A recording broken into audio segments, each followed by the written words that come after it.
नमस्कार, मेरा नाम है सौरभ शर्मा और ब्राइट फ्यूचर एकेडमी के यूट्यूब चैनल पे मैं आप सभी का बहुत बहुत स्वागत करता हूं। आज हम टॉपिक जो लेने जा रहे हैं वो है रिजर्व बैंक ऑफ इंडिया और इंडियन बैंकिंग एसोसिएशन। जैसा कि आप सभी जानते हैं, रिजर्व बैंक ऑफ इंडिया के बारे में आप सभी को पता होगा। सबसे पहले हम थोड़ा सा इंडियन बैंकिंग एसोसिएशन के बारे में समझते हैं, उसके बाद हम रिजर्व बैंक ऑफ इंडिया के बारे में समझेंगे। तो चलिए शुरू करते हैं। सबसे पहले यहां मैं हेडिंग डाल रहा हूं IBA, ठीक है। इसके बाद हम पढ़ेंगे रिजर्व बैंक ऑफ इंडिया। उससे पहले हमें यह समझना जरूरी है कि IBA क्या होता है। तो इसका फुल फॉर्म आपको बता देता हूं। इसका फुल फॉर्म होता है इंडियन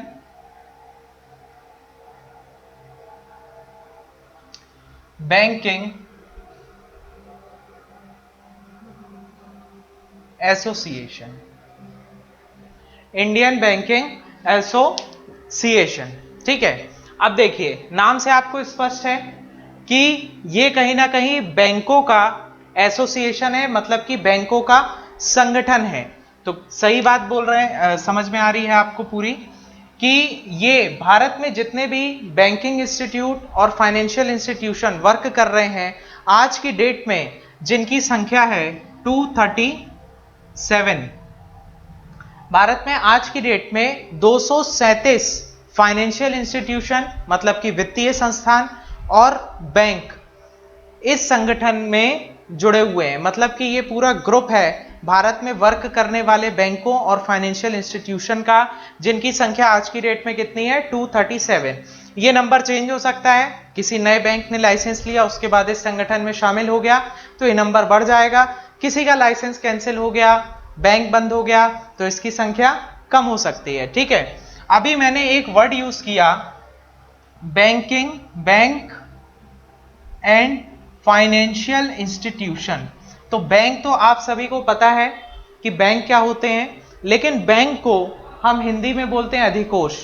जरूरी नहीं है आप इसे याद रखें, क्योंकि पेपर में बैंक ही लिखा आता है। फाइनेंशियल इंस्टीट्यूशन को हम हिंदी में बोलते हैं वित्तीय संस्थान। देखिए, फाइनेंशियल इंस्टीट्यूशन ऐसे संस्थानों को कहते हैं जो कि पैसे से रिलेटेड कोई काम करते हैं, फाइनेंस वगैरह करते हैं, लेकिन पूरे बैंकिंग ऑपरेशन परफॉर्म नहीं करते। जैसे आप जानते हैं, बैंक में आप सेविंग कर सकते हैं, मतलब पैसा जमा कर सकते हैं, निकाल सकते हैं, बहुत सारी फैसिलिटी आपको मिलती है। लेकिन जैसे आप जानते हैं, कोई जैसे छोटी फाइनेंस कंपनी है, बजाज फिनसर्व का उदाहरण ले लेते हैं, वो आपको फाइनेंस करती है लेकिन वो पूरे बैंकिंग ऑपरेशन नहीं करती। तो उसको हम किस कैटेगरी में ले आएंगे? Financial institution. तो इन सभी को मिला के 237 का संगठन है, जिसको हम किस नाम से जानते हैं? Indian banking association. क्लियर है? नेक्स्ट पॉइंट पे डिस्कस करते हैं कि इसकी स्थापना कब हुई थी इंडिया में। ये डेट आप याद रखेंगे। तो इसकी स्थापना हुई थी 26 सितंबर 1946। मतलब कि भारत की आजादी के पहले ही किसकी? इंडियन बैंकिंग एसोसिएशन की स्थापना हो चुकी थी। तो यह आप ध्यान रखेंगे कि 26 सितंबर 1946 को इसकी स्थापना हुई थी। नेक्स्ट पॉइंट हम डिस्कस करते हैं कि इसका मुख्यालय कहां पे है, मतलब कि हेड क्वार्टर या हेड ऑफिस कहां पे है। तो इसका जो हेड क्वार्टर्स है ये है मुंबई में। क्लियर है? तो ये आपको अच्छे से, थोड़ी सी डिटेल है, लगभग 7 से 8 मिनट का टाइम लगेगा इसको समझने में। 237, 26 सितंबर 1946 और हेडक्वार्टर कहां पे है? मुंबई में। क्लियर है? तो ये पॉइंट आप नोट कर लें या इसका स्क्रीनशॉट ले लें। हम नेक्स्ट थोड़ा सा और इसके डीप में जाते हैं।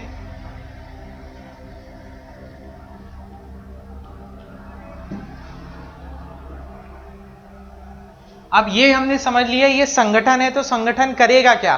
भारत में जितने भी बैंक वर्क करते हैं उनका संगठन बनाने से तात्पर्य ये है, मान लीजिए गवर्नमेंट की कोई ऐसी स्कीम आए जो बैंक को नहीं जम रही है, तो उसके बारे में क्या एक्शन लेना है, क्या प्लान बनाना है, ये सब ये एसोसिएशन डिसाइड करता है। फिर सारे बैंक एक से डिसीजन लेता है। मान लीजिए आप जानते हैं कि जैसे देशव्यापी हड़ताल होती है, जब सारे बैंक मिलके करते हैं तो वो डिसीजन कहां से आएगा? इंडियन बैंकिंग एसोसिएशन से ही आएगा।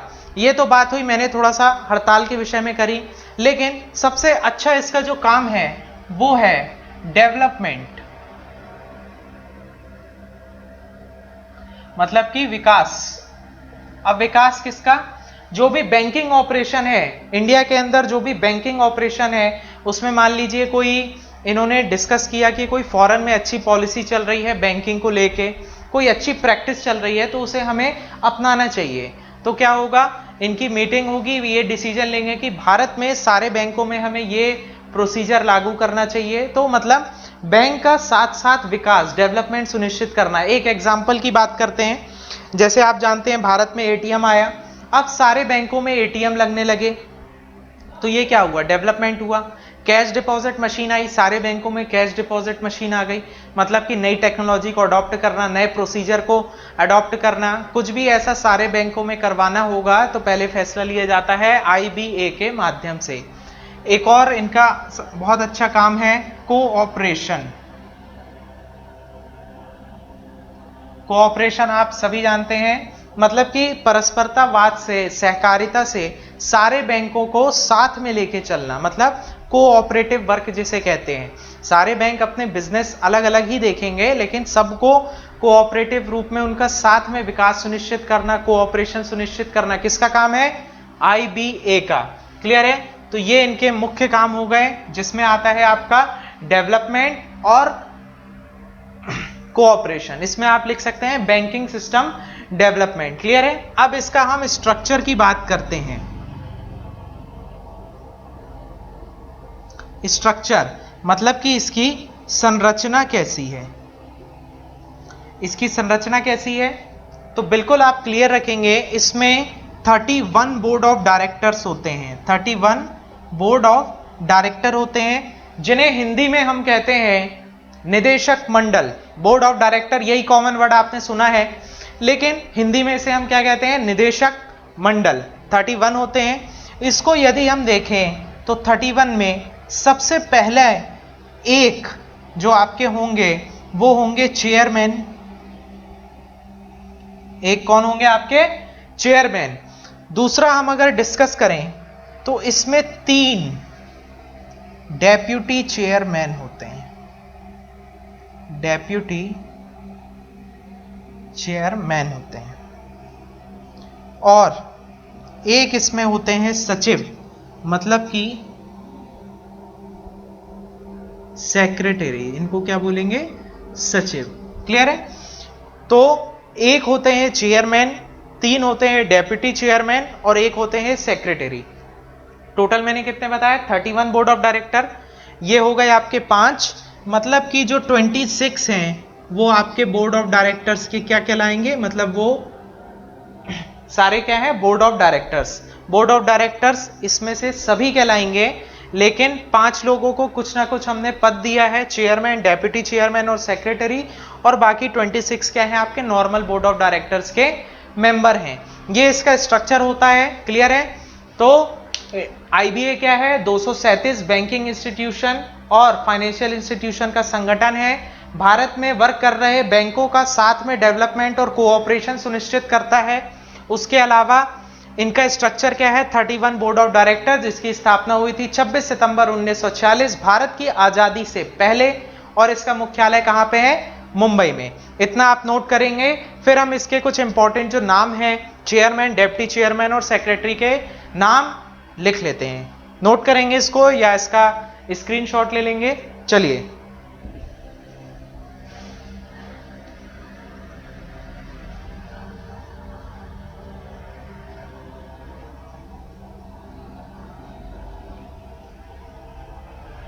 चलिए तो सबसे पहले बात करते हैं इनके वर्तमान चेयरमैन की, जिनकी संख्या कितनी है? 1। तो वर्तमान में जो इनके चेयरमैन हैं उनका नाम है रजनीश कुमार, और यही जो व्यक्ति हैं वो आपके स्टेट बैंक ऑफ इंडिया के भी वर्तमान में हेड हैं। तो रजनीश कुमार कौन है? चेयरमैन। अब आपको समझ में आ गया, स्टेट बैंक ऑफ इंडिया के भी ये क्या है? हेड हैं, और आईबीए के भी क्या है? ये चेयरमैन। उसके बाद जो 3 डेप्यूटी चेयरमैन हैं,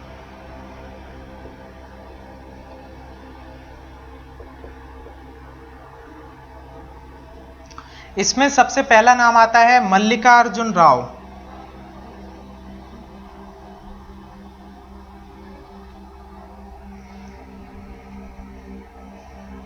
मल्लिकार्जुन राव, क्लियर है। तो इसमें ये मल्लिकार्जुन राव का नाम आ रहा है। ये आपकी पंजाब नेशनल बैंक पीएनबी के हेड हैं। तो क्लियर है, आप देख रहे हैं बड़े बड़े बैंकों के इसमें हेड जुड़े हुए हैं क्योंकि ये संगठन है सारे बैंकों का। ये आपके पहले डिप्टी चेयरमैन हुए। अगर हम दूसरे डिप्टी चेयरमैन की बात करें तो उनका नाम है राजकिरण राय।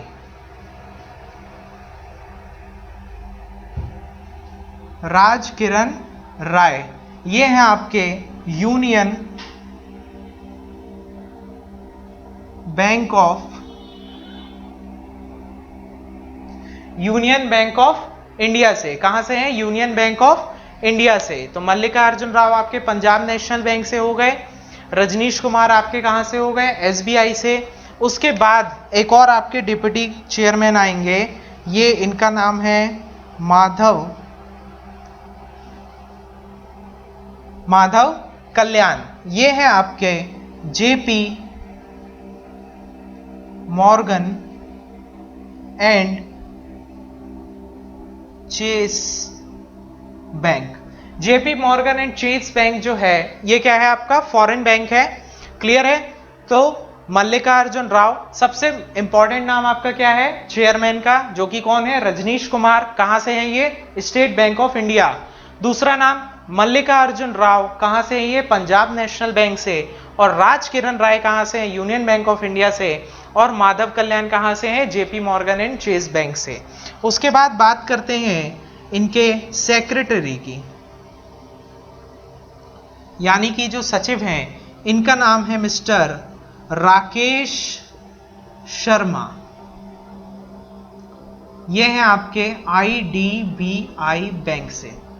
आईडीबीआई बैंक से हैं कौन? राकेश शर्मा। क्लियर है।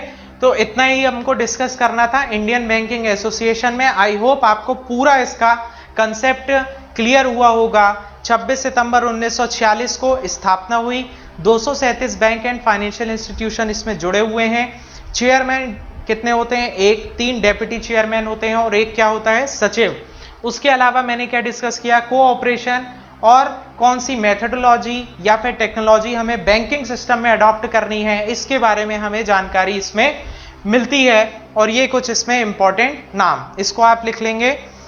जरूरी नहीं है कि यही रहें, क्या होता है ये बदलते रहेंगे, तो ये आपको अपडेट रखना पड़ेगा। ठीक है, चलिए इसको मैं मिटा देता हूं।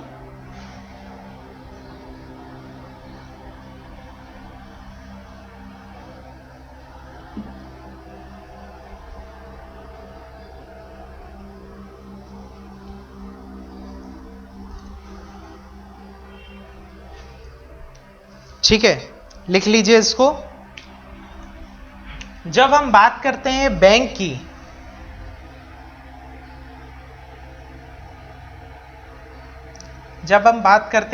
की, क्योंकि हम अभी रिजर्व बैंक ऑफ इंडिया समझने वाले हैं, आईबीए भी हमने समझा, तो हमें यह समझ में आना चाहिए कि बैंक कैसे अपना प्रॉफिट जनरेट करता है और कैसे वर्क करता है।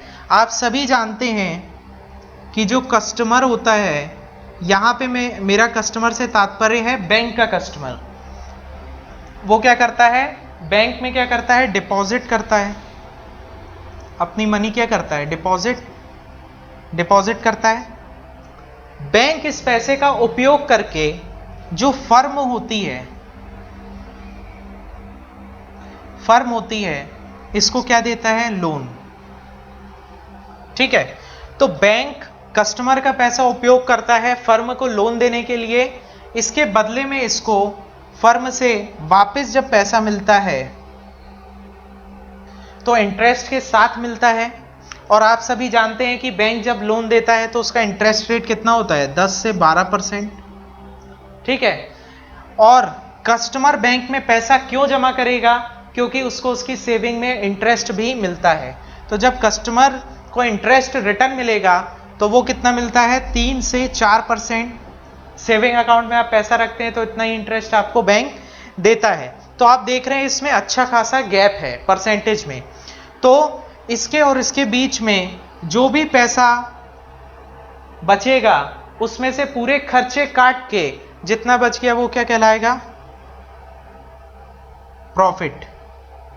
ठीक है, तो ऐसे बैंक वर्क करता है। फिर ये प्रॉफिट बढ़ता जाता है, ये और लोन देता है और ये साइकिल रिपीट होती जाती है। किसी भी देश के विकास के लिए ये बहुत जरूरी है कि वहां के बैंक जो है वो प्रॉफिटेबल रहें और उनके पास ज्यादा से ज्यादा इन्वेस्टमेंट आता रहे। जो पैसा आप घर पे रखते हैं उसे हम बोल सकते हैं हाउस होल्ड सेविंग, जो आपकी घरेलू बचत है। अब जब आप ये पैसा घर पे रखे रहेंगे तो ये क्या रहेगा? पैसा आपका कभी भी इंक्रीज नहीं होगा। जब इसको आप कहीं पे भी इन्वेस्ट करेंगे, चाहे शेयर मार्केट में इन्वेस्ट करें, चाहे बैंक में जमा करें, एफडी कराएं, आरडी कराएं, तो वो किस में कन्वर्ट हो गया? इन्वेस्टमेंट में।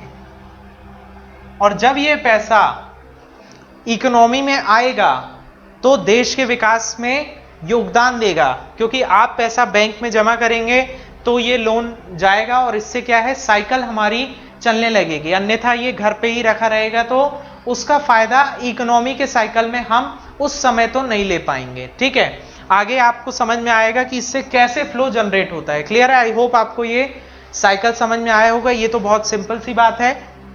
और हाउस होल्ड सेविंग जब हम कहीं पे भी शेयर मार्केट में लगाते हैं, बैंक में जमा करते हैं, तो वो इन्वेस्टमेंट में तब्दील हो जाती है। किसी भी देश के इकोनॉमिक डेवलपमेंट के लिए बहुत आवश्यक है कि हाउस होल्ड इनकम को इन्वेस्ट में कन्वर्ट किया जाए। इसको प्रोसेस को हम बोलते हैं फाइनेंशियल इंक्लूजन। इस प्रोसेस को, पैसे को जमा कराना, इस प्रोसेस को हम क्या बोलते हैं? Financial inclusion. मतलब कि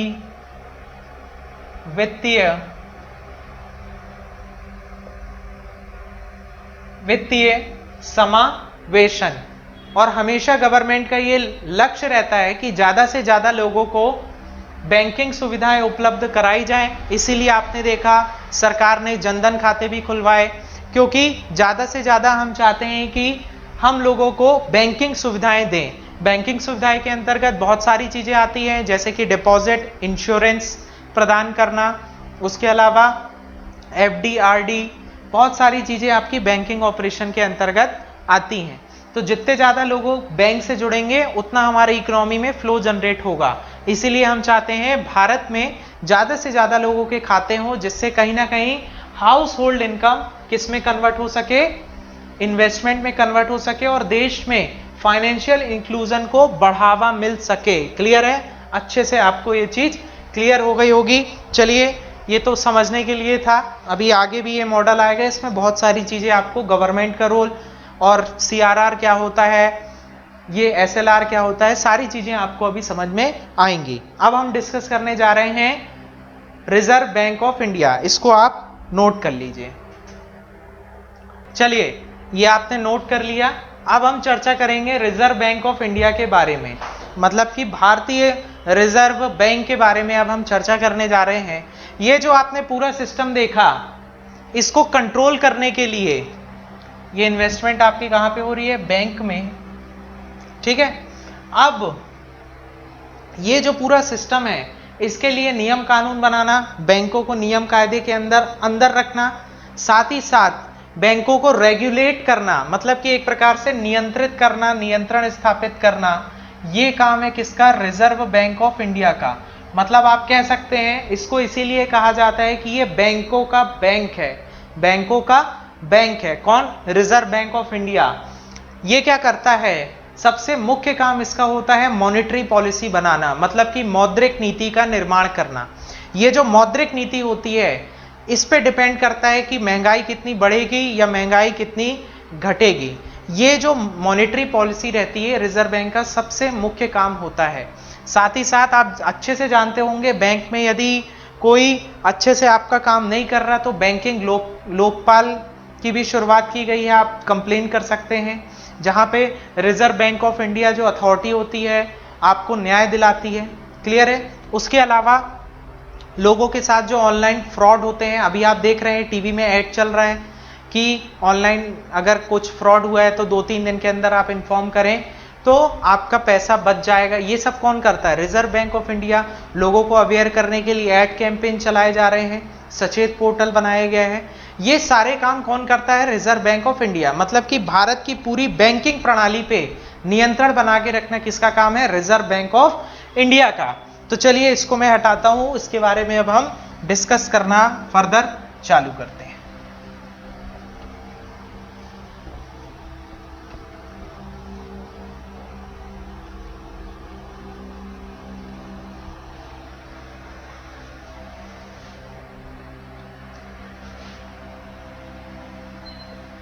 RBI, reserve bank of India, reserve bank of India. ठीक है, सबसे पहले कुछ बेसिक पॉइंट इसके मैं आपके सामने रखना चाहूंगा कि रिजर्व बैंक ऑफ इंडिया की जो स्थापना है, इसकी स्थापना कब हुई थी? तो इसकी स्थापना हुई थी 1 अप्रैल 1935 को। 1 अप्रैल 1935 को इसकी स्थापना हुई थी। और ये बात हम अच्छे से जानते हैं कि भारत में जब भी आप जानते हैं ऐसे कोई संस्थान की स्थापना की जाती है तो इसके जो रूल्स एंड रेगुलेशन होते हैं कहीं पे लिखे होंगे। तो हम क्या करते हैं? एक एक्ट का निर्माण करते हैं और उसके माध्यम से हम उस संस्थान की स्थापना करते हैं। तो इसकी स्थापना तो 1 अप्रैल 1935 को हुई थी, लेकिन जो इसका बेस था वो क्या बना? Reserve bank of India act 1934।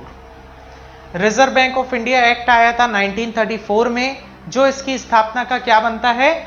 आधार बनता है। और उसके माध्यम से हम रिजर्व बैंक ऑफ इंडिया की स्थापना करते हैं 1 अप्रैल 1935 को। क्लियर है? इसके बाद इसकी स्थापना जब हुई थी तो उस समय जो इसका मुख्यालय था वो था कोलकाता में, जो वर्तमान का कोलकाता है बंगाल में। वो इसका हेडक्वार्टर हुआ करता था जब इसकी स्थापना हुई थी। वर्तमान में तो इसका मुख्यालय कहाँ पे है? मुंबई में। वो कब शिफ्ट हुआ वो हम आगे डिस्कस करेंगे, लेकिन जब इसकी स्थापना हुई थी तो इसका मुख्यालय क्या था? कोलकाता। कहाँ पे? बंगाल में। इसके अलावा इसकी स्थापना के समय, रिजर्व बैंक ऑफ इंडिया की स्थापना के समय जो इसके पास कैपिटल थी, अच्छा आप सभी को पता होगा जैसे कोई भी कंपनी चालू होती है तो उसके पास एक कैपिटल रहती है। बैंक भी जैसे ऐसे चालू होता है तो उसके पास कैपिटल रहती है जिससे वो साइकिल चालू करता है, मतलब लोन देने का, फिर उसके बाद लोगों का उसमें जमा पैसा आता है। रिजर्व बैंक ऑफ इंडिया का वैसे रेगुलेट करने का काम था, लेकिन उस समय जो इसकी कैपिटल थी वो थी ₹5 करोड़। कितनी थी? 5 करोड़ रुपए थी। अब ये 5 करोड़ रुपए हमारे पास आए कैसे थे? तो हमने क्या किया, 5 लाख शेयर्स जिनकी प्राइस थी 100 रुपीज ईच, 100 रुपए के शेयर थे जिनकी संख्या कितनी थी? 5 लाख। तो मिलके कितने बन गए? Capital of 5 crore. ये शेयर के माध्यम से ये कैपिटल आई थी और ये पूरे शेयर गवर्नमेंट के पास नहीं थे। उस समय आप जानते हैं ब्रिटिश रूल चल रहा था, गवर्नमेंट के नहीं थे, ये निजी हाथों में था। उस समय रिजर्व बैंक ऑफ इंडिया निजी हाथों में था। कब? 1 अप्रैल 1935 को जब इसकी स्थापना हुई थी उस समय। कैसे गवर्नमेंट का हुआ वो भी अभी हम डिस्कस करेंगे। तो इतना आप लोग नोट करिए, स्थापना 1 अप्रैल 1935, बेस क्या बना? आरबीआई एक्ट 1934, कोलकाता बंगाल उस समय इसका हेडक्वार्टर था और उस समय इसकी कैपिटल कितनी थी? 5 करोड़ रुपए की। क्लियर है? चलिए, ये तो कुछ बेसिक पॉइंट हो गए इसके बारे में।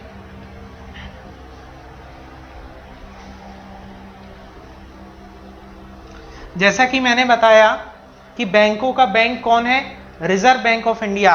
मतलब आप समझ गए कि भारत का ये एपेक्स बैंक है। क्या है? Apex bank. जैसे कि भारत में एपेक्स कोर्ट होता है, सुप्रीम कोर्ट ऑफ इंडिया, वैसे एपेक्स बैंक मतलब कि सर्वोच्च बैंक,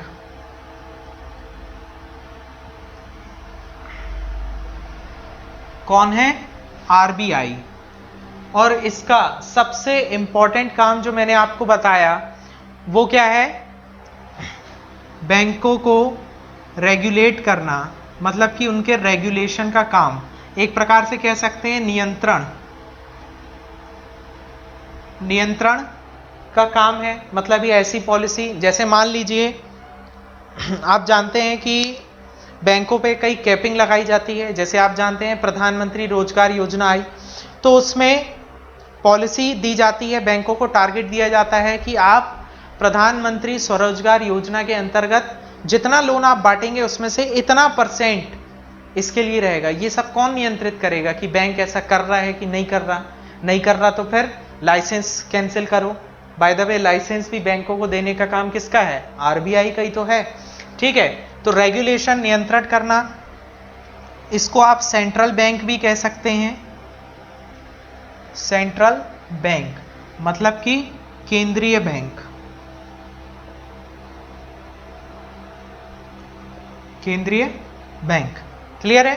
तो ये पॉइंट आप ध्यान रखें कि एपेक्स बैंक, अगर कोई आपसे पूछे सर्वोच्च कौन है, तो रिजर्व बैंक ऑफ इंडिया है, बैंकों का बैंक है। इसका काम क्या है? जो भी बैंकिंग सिस्टम है इस पे क्या करना है? इसको रेगुलेट करना, नियंत्रण बना के रखना। और सेंट्रल बैंक भी इसे आप कह सकते हैं, जिसे हिंदी में हम क्या कहते हैं? केंद्रीय बैंक। चलिए, क्लियर है? इतना नोट कर लीजिए इसको, या स्क्रीनशॉट भी आप ले सकते हैं। चलिए, अब हम डिस्कस करेंगे जो रिजर्व बैंक ऑफ इंडिया होता है, इसमें जो सबसे इंपॉर्टेंट व्यक्ति होता है वो होते हैं इसके गवर्नर, जो कि वर्तमान में है शक्तिकांता दास। ठीक है, आपने देखा होगा अभी टीवी में आते हैं रेड टाई पहन के, तो शक्तिकांता दास इसके गवर्नर हैं। लेकिन अभी हमने जब स्थापना की बात करी तो स्थापना के समय कौन इसका पहला गवर्नर था, दूसरा गवर्नर था, और पहला भारतीय गवर्नर कौन था, ये सब चीजें इंपॉर्टेंट हैं। तो चलिए हम इसमें डिस्कस करते हैं कि इसके फर्स्ट गवर्नर कौन थे। तो जो फर्स्ट गवर्नर थे इनका नाम था सर ऑसबॉर्न स्मिथ।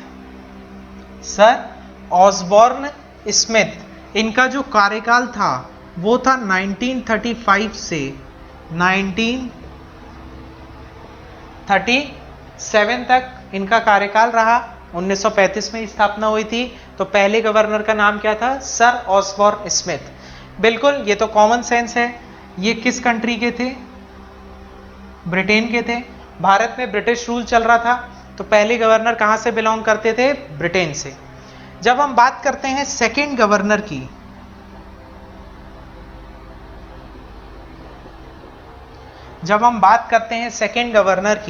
तो इनका नाम था sir James Taylor. Sir James Taylor द्वितीय गवर्नर का नाम था। ये भी ब्रिटेन से थे और इनका जो कार्यकाल था 1937 से लेके 1943 तक था। ठीक है, तो सेकंड गवर्नर कौन है हमारे? Sir James Taylor. ठीक है, अब एक फैक्ट आपको याद रखना है, मैंने अभी अभी आपको मेंशन किया था कि जब इसकी स्थापना हुई थी कोलकाता में हुई थी, जो कि बंगाल में है। अब सेकंड गवर्नर जब बने थे सर जेम्स टेलर, तो वर्तमान में इसका कार्यकाल कहां पे है? मुंबई में। लेकिन ये घटना कब हुई थी? तो ये पूछा जाता है कि किस गवर्नर के कार्यकाल में रिजर्व बैंक ऑफ इंडिया का मुख्यालय को कोलकाता से शिफ्ट करके मुंबई किया गया। तो वो आपके सेकंड गवर्नर थे। इनके ही कार्यकाल में जो आपका मुख्यालय था वो कोलकाता से कहां चला गया? मुंबई में। तो हेडक्वार्टर जो था वो हमने कोलकाता से कहां शिफ्ट कर दिया? मुंबई। और आज भी यदि आपसे कोई पूछता है कि मुख्यालय कहां पे है, तो मुंबई में। लेकिन 1937 तक ये जो मुख्यालय था वो कहां पे था? कोलकाता में था। और स्थापना के समय भी इसका मुख्यालय कोलकाता था। क्लियर है? तो ये आप गवर्नर के नाम लिख लीजिए, ये तो अब नहीं बदलेंगे, स्टैटिक पॉइंट है। ठीक है, चलिए अब हम बात करते हैं इनके तीसरे गवर्नर की, जो कि काफी इंपॉर्टेंट है।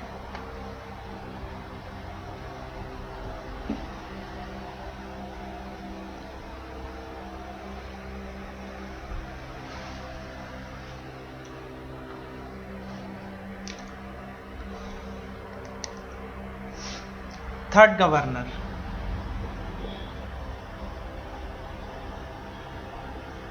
ये इसीलिए इंपॉर्टेंट है क्योंकि इनका नाम था सीडी देशमुख। क्या नाम था?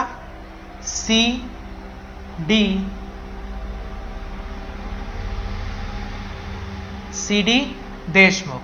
नाम से आपको समझ में आ गया कि ये रिजर्व बैंक ऑफ इंडिया के पहले भारतीय गवर्नर थे, मतलब कि फर्स्ट इंडियन गवर्नर थे, जिनका क्या नाम था? सीडी देशमुख। ठीक है, और इनका जो कार्यकाल था वो काफी अच्छा था। तो इनका कार्यकाल था 1943 से 1949 तक। ठीक है, तो काफी इंटरेस्टिंग इनमें पॉइंट आएंगे। सबसे पहला पॉइंट तो आपसे यही पूछा जा सकता है कि भारत की आजादी के समय रिजर्व बैंक ऑफ इंडिया के गवर्नर कौन थे? अच्छे से जानते हैं, 1947 में भारत आजाद हुआ था और उस समय भारत के गवर्नर कौन थे? सीडी देशमुख। तो जब भारत इंडिपेंडेंट हुआ, मतलब कि आजाद हुआ, तो आजादी के समय कौन था गवर्नर? सीडी देशमुख। उसके अलावा मैंने आपको शुरुआत में मेंशन किया था कि जब रिजर्व बैंक ऑफ इंडिया की स्थापना की गई थी तो इसके जो शेयर्स थे वो निजी हाथों में थे, बट जब भारत आज की डेट में तो इसके शेयर निजी हाथों में नहीं है। तो ये कब हुआ? तो ये होता है 1 जनवरी 1949। 1 जनवरी 1949 को रिजर्व बैंक ऑफ इंडिया को नेशनलाइज्ड कर दिया गया। नेशनलाइज्ड का मतलब होता है उसका राष्ट्रीयकरण कर दिया गया, उसको राष्ट्रीयकृत कर दिया गया। क्या किया गया?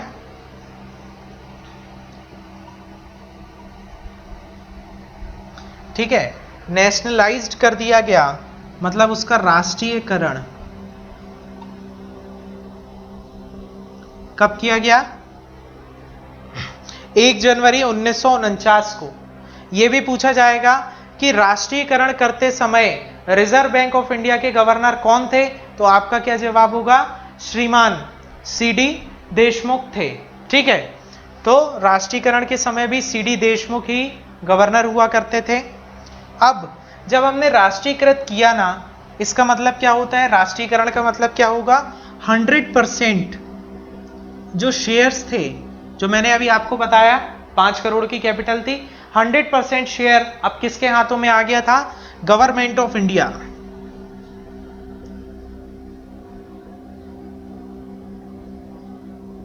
ठीक है, तो इसको हम क्या कहेंगे कि ये नेशनलाइज्ड हो गया। 100% कब आया? 1 जनवरी 1949 को। इसको नेशनलाइज्ड किया गया एक एक्ट के माध्यम से, जिसको हम जानते हैं बैंकिंग रेगुलेशन एक्ट ऑफ 1949। ये जो था नेशनलाइज करने के लिए भी एक एक्ट आया, जिसको हम किस नाम से जानते हैं?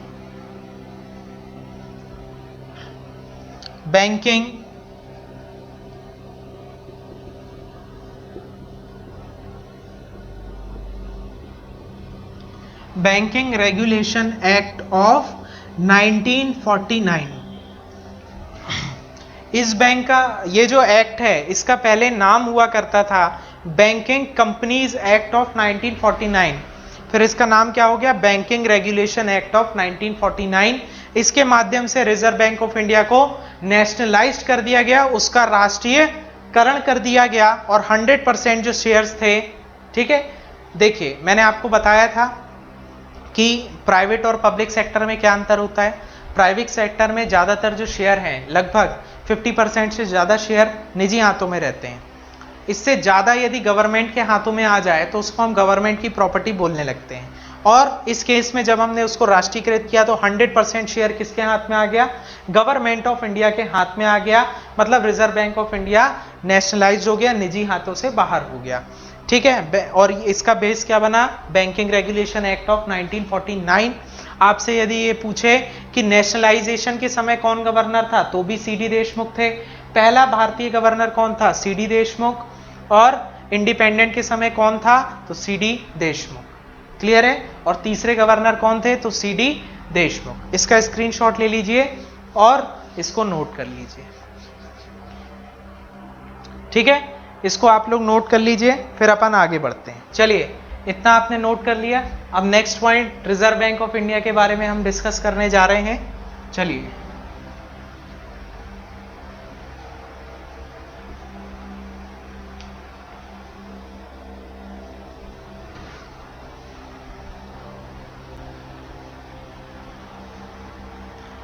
जैसा कि मैंने आपको IBA इंडियन बैंकिंग एसोसिएशन के बारे में बताया था कि उसमें 31 बोर्ड ऑफ डायरेक्टर होते हैं, वैसे ही अगर हम बोर्ड ऑफ डायरेक्टर्स की बात करें, बोर्ड ऑफ डायरेक्टर की बात करें, तो रिजर्व बैंक ऑफ इंडिया में इनकी संख्या होती है कितनी?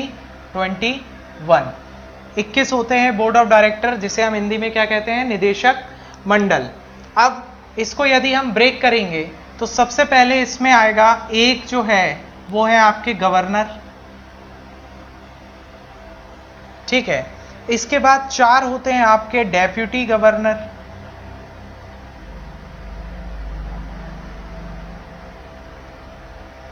ठीक है? एक हो गए, ये सबसे इंपॉर्टेंट होते हैं आपके गवर्नर, और उसके बाद 4 कौन हो गए? आपके डेप्यूटी गवर्नर।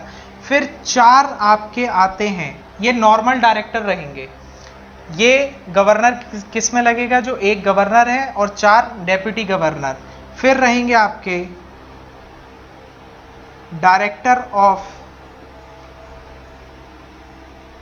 जोनल ऑफिसेस, ठीक है? फिर 4 रहेंगे आपके डायरेक्टर ऑफ जोनल ऑफिसेस। जो 4 जोनल ऑफिस होते हैं, दिल्ली, बॉम्बे, कोलकाता और चेन्नई, उसके डायरेक्टर रहेंगे, वो रहेंगे, उनकी संख्या रहेगी 4। फिर 10 आपके जो डायरेक्टर रहेंगे, ये 10 ऐसे डायरेक्टर रहेंगे जो कि अपॉइंट किए जाएंगे गवर्नमेंट के माध्यम से।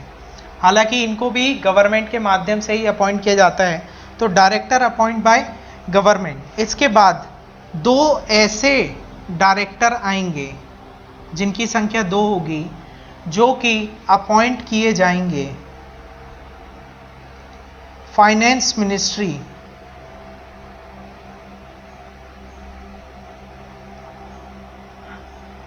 ठीक है? जो हमारा वित्तीय मंत्रालय होता है, वित्त मंत्रालय होता है, उसके माध्यम से अपॉइंट किए जाएंगे 2। तो देखिए 21 हो रहे हैं, ठीक है?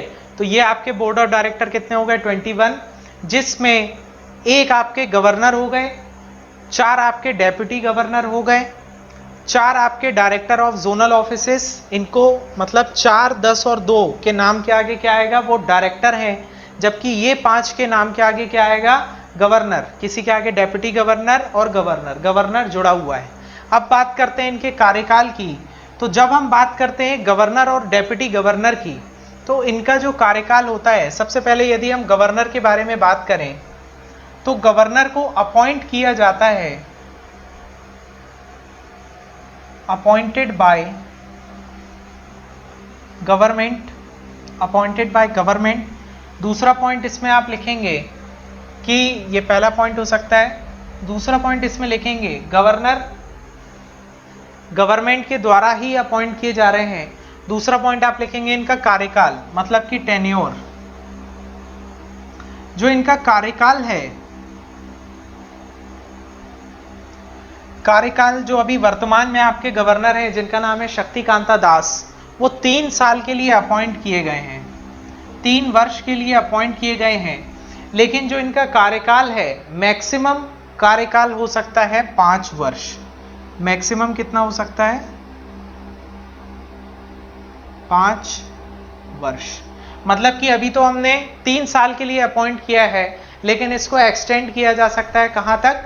5 वर्षों के लिए एक्सटेंड किया जा सकता है। तो गवर्नर का 2 प्रकार से क्वेश्चन बन सकता है कि गवर्नर का मैक्सिमम कार्यकाल कितना हो सकता है? तो 5 वर्ष।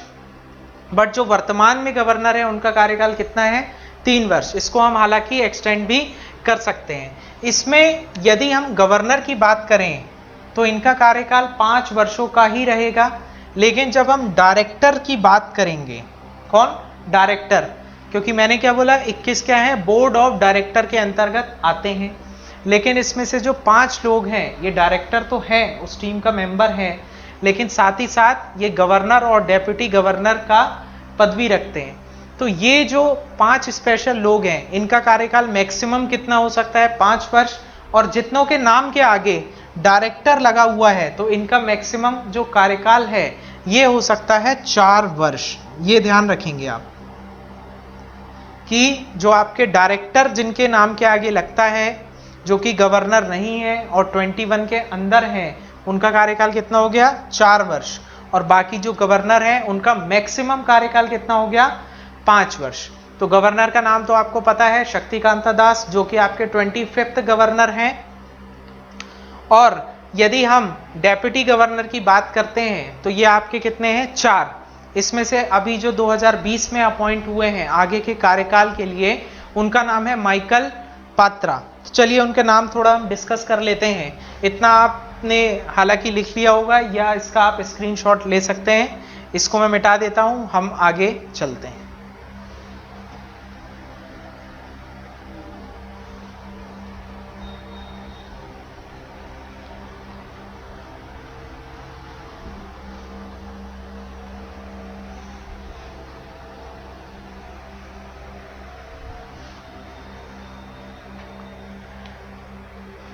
ठीक है, तो चलिए अब हम यदि डेप्यूटी गवर्नर जिनकी संख्या 4 थी, गवर्नर कौन है, शक्तिकांता दास, और डेप्यूटी गवर्नर की यदि हम बात करें तो सबसे पहले नाम आता है NS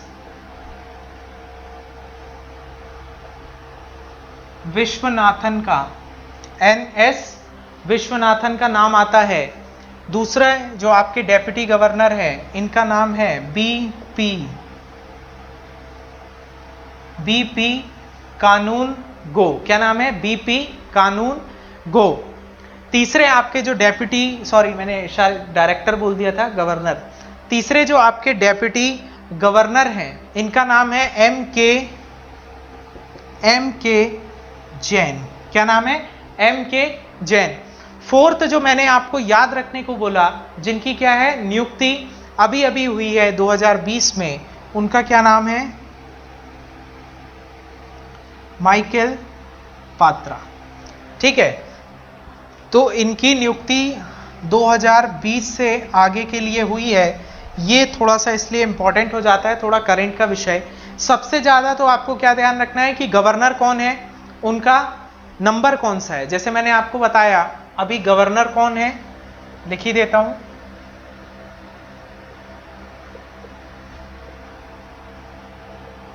शक्तिकांता दास 25th गवर्नर है, 25वें नंबर के हैं। जो माननीय आपके पूर्व प्रधानमंत्री थे डॉक्टर मनमोहन सिंह, वो आपके 15वें गवर्नर थे, 15th नंबर के, और ये कितने नंबर के हैं, 25th नंबर के, जिनका नाम क्या है, शक्तिकांता दास। बाकी जो 4 डेप्यूटी गवर्नर हैं, NS विश्वनाथन, BP कानूनगो, MK जैन और माइकल पात्रा। ठीक है, तो ये थोड़ा सा इसमें इंपॉर्टेंट है और गवर्नर का इंपॉर्टेंट है, इसको आप लिख लीजिए। फिर अपन थोड़ा सा और आगे चलते हैं। ये सब तो स्टैटिक पॉइंट है, सॉरी डायनेमिक पॉइंट है, ये बदलते रहेंगे।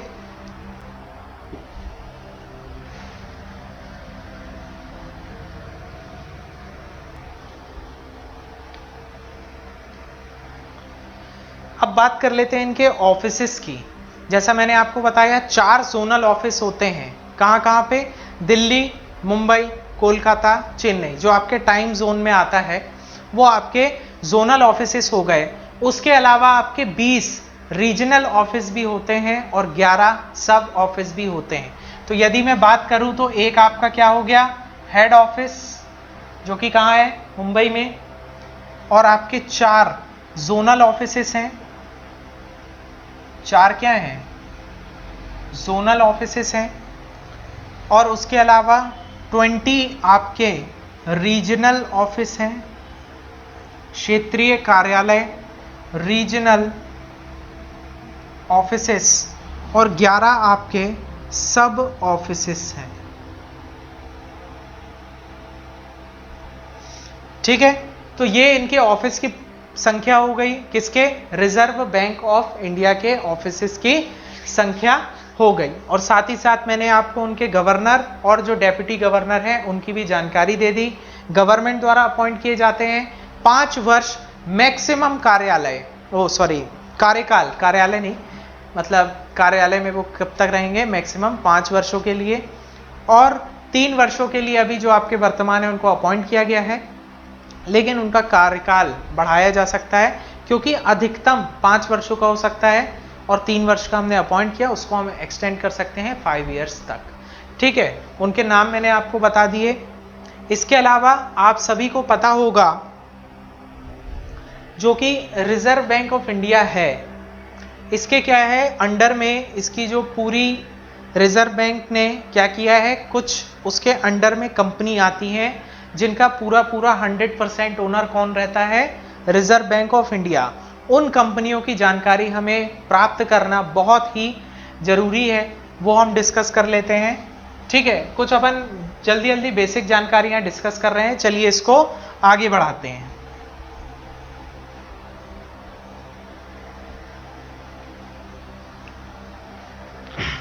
उसकी जो पूरी तरह से ओन की गई कंपनी है, 100% owned subsidiary of reserve bank of India, उसमें आपका सबसे पहला नाम क्या आएगा, तो उसका जो 100% owned subsidiary of reserve bank of India है, इसमें सबसे पहला नाम आता है DICGC,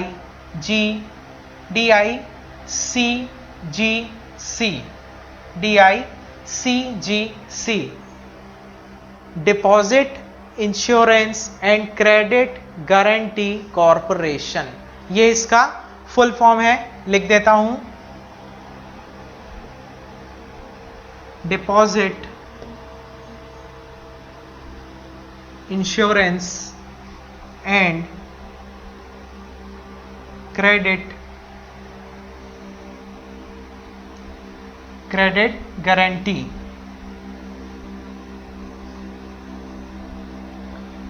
गारंटी कॉरपोरेशन। ठीक है, ये क्या होती है, क्रेडिट गारंटी कॉरपोरेशन जो होती है,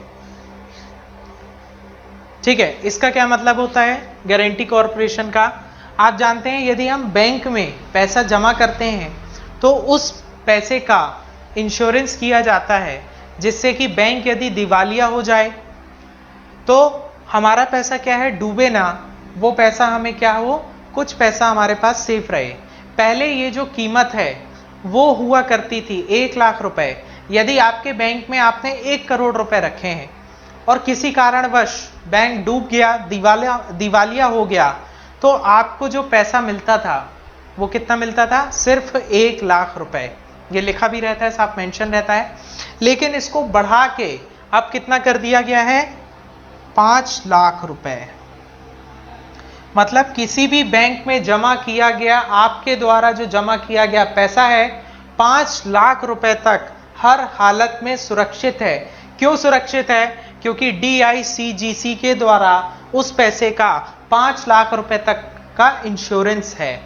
और ये जो इंश्योरेंस है वो सुनिश्चित करता है कि यदि आपके पैसे डूबे तो 5 लाख रुपए तो आपको DICGC के माध्यम से रिटर्न मिल जाएंगे। पहले इसकी जो कीमत है वो कितनी हुआ करती थी, 1 लाख रुपए। क्लियर है। इसके अलावा आप एक और बहुत अच्छे से एक बात जानते हैं कि reserve bank of India he depend करता है, उस पर ही डिपेंड करता है कि कंट्री में जो मनी की सप्लाई है, मतलब नोटों का जो मुद्रण है, नोट छापने की प्रक्रिया है, रिजर्व बैंक ऑफ इंडिया को ही उसके अधिकार है। 2 रुपए से 10,000 रुपए तक का नोट छापने का जो अधिकार है, जिसे हम कहते हैं बैंक नोट, वो अधिकार किसका है, रिजर्व बैंक ऑफ इंडिया का। किसका है, रिजर्व बैंक ऑफ इंडिया का। तो ये जो नोट छापने की इकाई है वो भी एक कंपनी के द्वारा की जाती है, जिसको हम कहते हैं भारतीय रिजर्व बैंक। क्या बोला मैंने, भारतीय रिजर्व बैंक नोट मुद्रण प्राइवेट लिमिटेड। क्या बोला मैंने, भारतीय रिजर्व बैंक नोट मुद्रण private limited.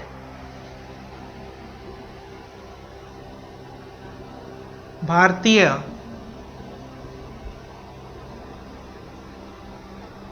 Reserve bank note मुद्रण प्राइवेट लिमिटेड, ये जो कंपनी है ये भी ओन करता है रिजर्व बैंक ऑफ इंडिया, और नाम से आप समझ गए कि नोट मुद्रण के लिए जिम्मेदार है, तो ये पूरी 100% ओन सब्सिडरी किसकी है? रिजर्व बैंक ऑफ इंडिया की। ठीक है, BRBNPL, भारतीय रिजर्व बैंक नोट मुद्रण प्राइवेट लिमिटेड। क्लियर है? इसको आप नोट कर लीजिए, फिर हम आगे चलते हैं। ठीक है, चलिए अब हम डिस्कस करते हैं रिजर्व बैंक ऑफ इंडिया के क्या क्या काम है, मतलब कि working of reserve bank of India के क्या क्या काम है, इनके वर्क क्या क्या है। पहला आपको पता है रेगुलेशन स्थापित करना। ठीक है, जो भी बैंकिंग सिस्टम है इसको क्या करना? रेगुलेट करना। दूसरा, इसको बैंकर्स बैंक यानी कि बैंकों का बैंक कहा जाता है। जितने भी बैंक होते हैं वो भी लोन लेते हैं किससे? रिजर्व बैंक ऑफ इंडिया से, और उसके पास कभी कभी जो उनके पास पैसा रहता है वो रखवाते भी है, जो आप पढ़ेंगे मॉनेटरी पॉलिसी में। ठीक है, तो इसको बैंकर्स बैंक भी कहा जाता है, पैसा रखवाते भी हैं, इंटरेस्ट भी। जैसे हमारे लिए बैंक होता है तो बैंकों के लिए उनका बैंक क्या है? रिजर्व बैंक ऑफ इंडिया, इसलिए कहा जाता है इसे बैंकर्स बैंक। नेक्स्ट पॉइंट इसमें आप लिख सकते हैं कि ये एडवाइजर,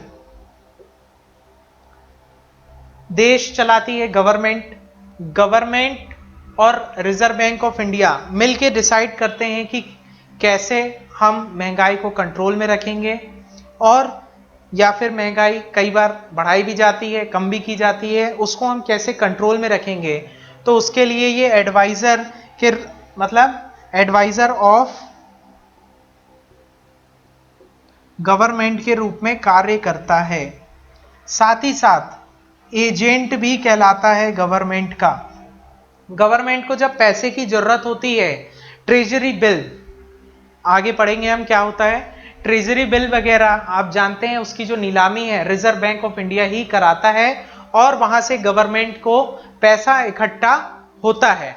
ठीक है, तो बैंकिंग सिस्टम का रेगुलेशन करना, बैंकर्स का बैंक, ये इसके कुछ काम हैं। उसके अलावा सबसे इंपॉर्टेंट काम जो आप सभी को पता है कि ये क्या करता है,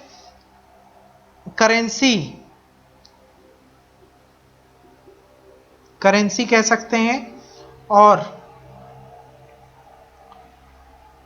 नोटों का मुद्रण। करेंसी और बैंक नोट, मैंने एक वर्ड यूज किया यहां पे, क्या? Bank note.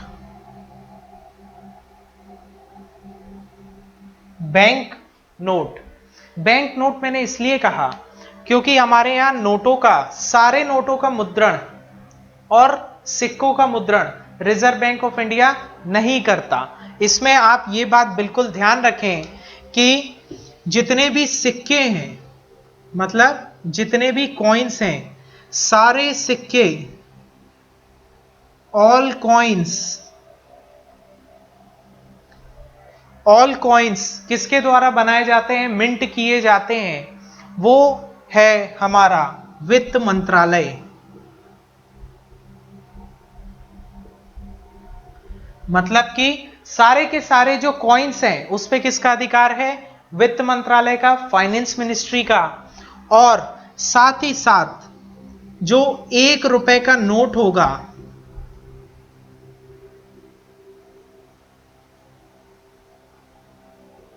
जिसे हम कहते हैं करेंसी नोट, ये भी छापने का जो दायित्व है वो किसका है? वित्त मंत्रालय का।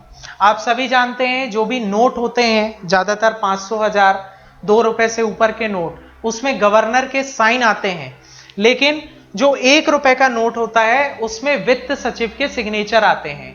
ठीक है, जो फाइनेंस सेक्रेटरी होते हैं उस समय के, उसके सिग्नेचर आते हैं, क्योंकि 1 रुपए का नोट छापने की जिम्मेवारी किसके ऊपर है? वित्त मंत्रालय के ऊपर। ठीक है, तो ये एक छोटा सा पॉइंट हुआ जो आगे भी क्लासेस में डिस्कस होगा। सारे सिक्के वित्त मंत्रालय और 1 रुपए का नोट वित्त मंत्रालय, जिसे हम क्या कहते हैं, करेंसी नोट। लेकिन 2 रुपए से लेके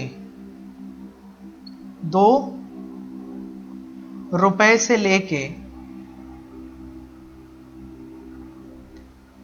10,000 रुपए तक के नोट छाप सकता है रिजर्व बैंक ऑफ इंडिया, जिसे हम कहेंगे बैंक नोट, जो कि होगा 2 रुपए से लेके 10,000 रुपए तक का। इसमें जो सिग्नेचर आते हैं वो आते हैं गवर्नर के, जो कि रिजर्व बैंक ऑफ इंडिया के होते हैं। क्लियर है आपको?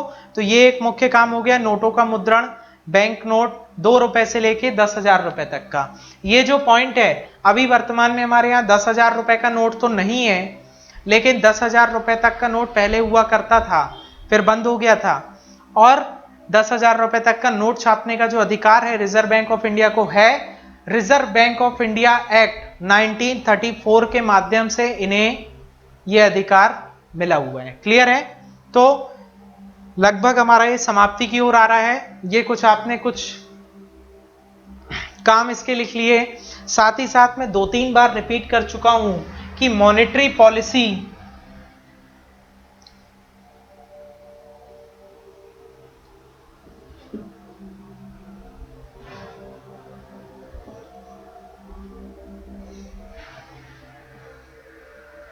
साथ ही साथ मैंने क्या बताया आपको, मॉनेटरी पॉलिसी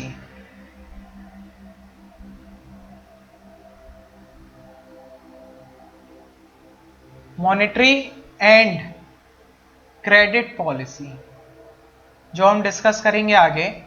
क्रेडिट पॉलिसी, इसको हिंदी में कहते हैं मौद्रिक एवं साख नीति।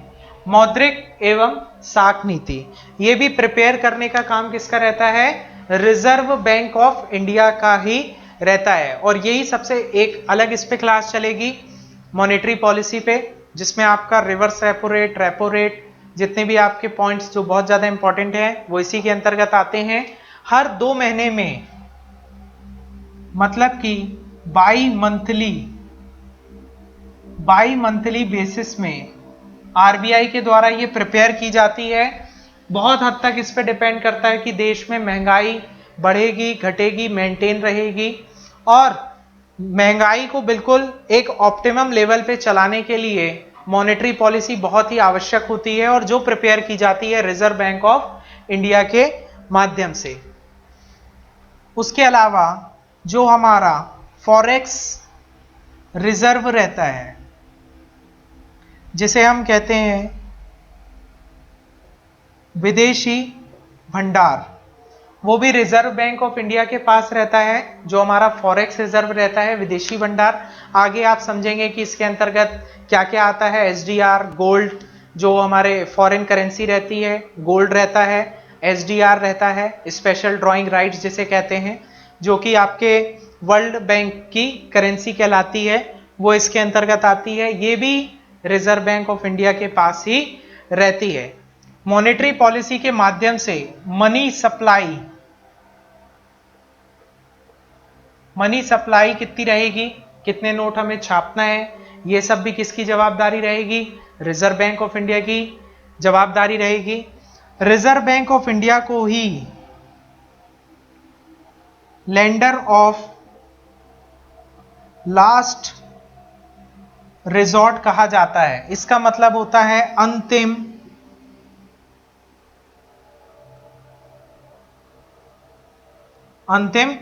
ऋण दाता। बैंकों का बैंक है, अंतिम ऋण दाता कौन कहलाता है, lender of last resort. Government भी इससे लोन लेती है।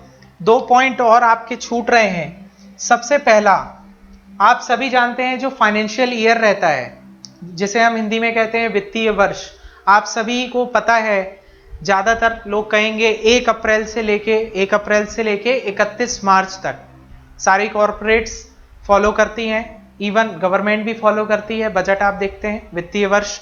लेकिन जो फाइनेंशियल ईयर आरबीआई का रहता है वो इससे थोड़ा सा डिफरेंट है। जो वित्तीय वर्ष है आरबीआई का ये थोड़ा सा डिफरेंट है। ये शुरू होता है 1 जुलाई से, 1 जुलाई से लेके 30 जून तक, 30 जून तक। तो रिजर्व बैंक ऑफ इंडिया का जो फाइनेंशियल ईयर है वो डिफरेंट होता है सारे कॉर्पोरेट्स, इवन गवर्नमेंट से भी। सबका क्या होता है 1 अप्रैल से लेके 31 मार्च, रिजर्व बैंक ऑफ इंडिया का रहता है 1 जुलाई से 30 जून तक। साथ ही साथ जो आप थंबनेल में मोनो देखेंगे रिजर्व बैंक ऑफ इंडिया का, उसमें आप देखेंगे एक शेर बना हुआ है पाम ट्री के सामने या पाम ट्री के नीचे। तो इसका जो लोगो रहता है रिजर्व बैंक ऑफ इंडिया का, उसे हम कहते हैं टाइगर अंडर पाम ट्री। ठीक है, तो ये कुछ जानकारियां थी रिजर्व बैंक से रिलेटेड। आई होप समझे होंगे। इसमें सबसे इंपॉर्टेंट वर्क क्या है आपका मॉनेटरी एंड क्रेडिट पॉलिसी, जो कि हम आगे पढ़ेंगे कि क्या होता है। नोट मुद्रण आपने देखा 2 रुपए से लेके 10,000 रुपए तक का, इसकी स्थापना आपने देखी, गवर्नर देखे, बोर्ड ऑफ डायरेक्टर देखा, और साथ ही साथ आपने इंडियन बैंकिंग एसोसिएशन के बारे में पूरी जानकारी गेन कर ली। आई होप आपको ये पूरा जितना भी डाटा था समझ में आया होगा और अच्छा लगा होगा जान के। यदि आप वीडियो के यहां तक पहुंचे हैं तो बहुत सारी जानकारी आपको गेन करने को मिली होगी। इस वीडियो को पूरा देखने के लिए आप सभी का बहुत बहुत धन्यवाद। आप सभी का दिन शुभ हो। साथ ही साथ मैं आपसे एक आशा करता हूं कि आप इस वीडियो को लाइक करेंगे और इस वीडियो को शेयर भी करेंगे और चैनल को सब्सक्राइब करना तो बिल्कुल भी नहीं भूलेंगे। आप सभी का बहुत बहुत धन्यवाद।